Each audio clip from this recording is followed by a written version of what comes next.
సూర్యుడు ప్రత్యక్షమైనటువంటి భగవత్ స్వరూపం, పరబ్రహ్మస్వరూపం. అటువంటి పరబ్రహ్మస్వరూపమైనటువంటి సూర్యనారాయణమూర్తి కన్నుల ముందు ప్రకాశిస్తూ దర్శనమిస్తూ ఉండగా ఏ మూర్తి యొక్క అవసరం లేకుండా, అంటే నా ఉద్దేశ్యం ఇంటి వద్ద ఉన్నప్పుడు అని కాదు, ఏదైనా ఊరు వెళ్ళినప్పుడు దగ్గర భగవన్మూర్తి లేనప్పుడు పూజ చెయ్యవలసి వస్తే సూర్యుణ్ణి దృష్టిలో పెట్టుకుని పూజ చేసేయచ్చు. ఆ పూజ పరిపూర్ణమైపోతుంది.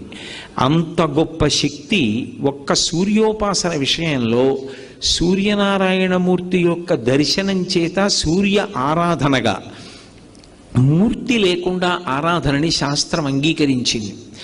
ఎవ్వడు సృజించు ప్రాణుల ఎవ్వడు రక్షించు త్రుంచు ఎవ్వడనంతుండెవ్వడు విభుడెవ్వడు వాడి విధమున మనుచు బినుచు హేలారతుడై అంటారు పోతన గారి భాగవతంలో.